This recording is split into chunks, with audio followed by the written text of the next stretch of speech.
It's Not a Boy. Chapter 9, a new chapter called Still Waters, Part 1.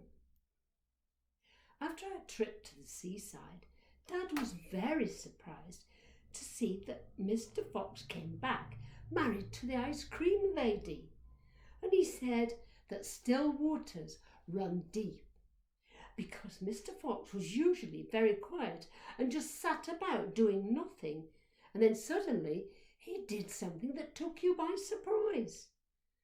Anyway, we soon had something else to think about, because it was time for us kids to go back to school. Our long summer holiday was over, and off we went for lessons again. Mum and Dad said that I was growing up, but I wasn't so sure, because I didn't seem to be getting anything much on my what I am good at list from school. I was not finding anything that I could really do well. You see, I wasn't in my first class for long, and I hadn't had time to learn anything much before I had to go into the next class, Miss Hart's class. I had to move up because there was no room for me in the infant class anymore, because there were so many new kids starting our school.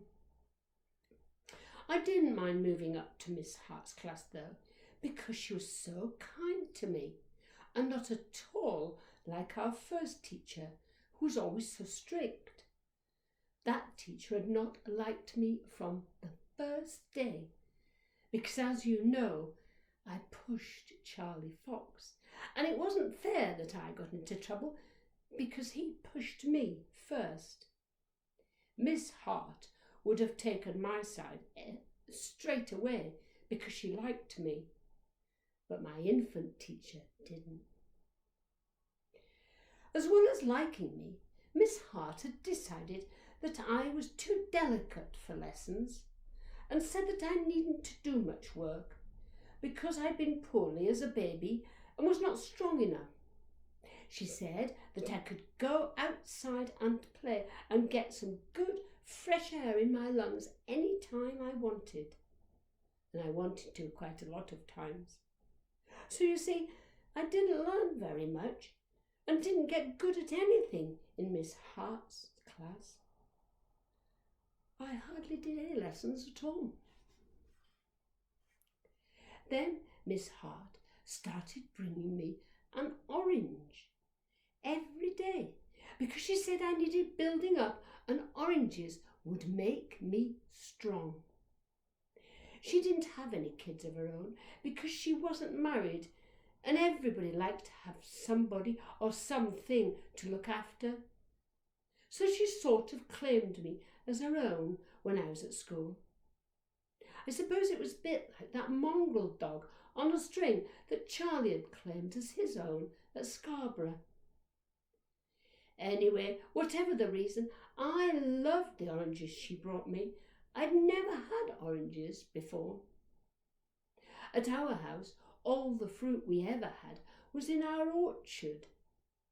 There were sour apples, hard pears, and squashy, half-sucked plums by hungry bees. You had to be careful, because if you picked the fruit with a bee sucking it, they didn't like you being there, and they didn't like being bothered, and so it could sting you. But we dodged the bees as best we could, and we ate as many apples and pears and plums as we wanted, and we quite liked them, because you see we didn't know any different. But oranges, well, they tasted so much better than any fruit I'd ever had. And do you know, I didn't agree with Dad now about sticking with what you knew, just to be on the safe side. And that was because Miss Hart's oranges were new to me, and they didn't do me any harm. To be honest, I liked them very much. And so, when everybody else was in class working hard at their lessons, I was often outside sucking those big, juicy lumps of orange on my own in the playground. Then one day, when kind Miss Hart gave me my orange, I put it in my pocket in my Mac, which was in our cloakroom, and then I went into our classroom. I thought I would go out of class when I got a bit tired of lessons, like I always did. I would put my hand up and tell Miss Hart that I needed some fresh air, and she would let me go out. But on that day, Charlie beat me to it. He must have got fed up of the lessons as well, because he put up his hand and asked to go to the lavvy. Mum said, say lavatory. But he didn't come back for ages. We all knew that trick. You could get away for a long time like that and even miss a whole lesson. Anyway, when Charlie finally got back after being outside for ages, it was my turn, and I asked to go out. Of course, Miss Hart said that I could, and I went straight to my Mac to get my lovely orange. I was looking forward to eating it. In fact, I could hardly wait to sink my teeth into its orangey, juicy flesh. But my orange was not there. I couldn't believe it. I searched both pockets again and again, but they were flat and empty. My orange had gone. Kind Miss Hart came straight away to help me search, but it was no use. My orange was not there. Then Miss Hart spotted something that I had missed. There were huge chunks of peel all over the cloakroom floor. I didn't know why I didn't notice them. I suppose I'd just been concentrating on searching my pockets for my big juicy orange, and I didn't look around for peel. Miss Hart called Charlie straight away. Charlie, what do you know about this missing orange? Nothing, miss, said Charlie. Open your mouth, Charlie. And when he opened his mouth, you could see bits of orange in between his teeth, and his tongue was orange as well. Why did you take the orange? Miss Hart asked. I was hungry, miss. I couldn't help it. And so Charlie had to stand next to the dripping tap in our cloakroom again at playtime. And I didn't have my orange that day. But I didn't worry too much, because I knew Miss Hart would bring me another one tomorrow. My delicious week in kind Miss Hart's class floated easily into another with oranges and fresh air. And in no time at all, I was in the next class without even getting anything on my what I am good at list. And Miss Hart had to let me off her piece of string, and I could not be her special pet to look after any more. I was growing up a bit, and so I left Miss Hart's class forever and went to the huts. You see, my next lessons were not in our main school building.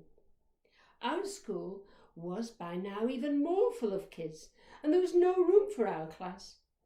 So Miss Kenny had to come to school early, and carrying her basket, she took us to the huts. Every day we had to trudge down there, come rain or shine. In winter, all of us were in our wellies, because it was nearly always raining.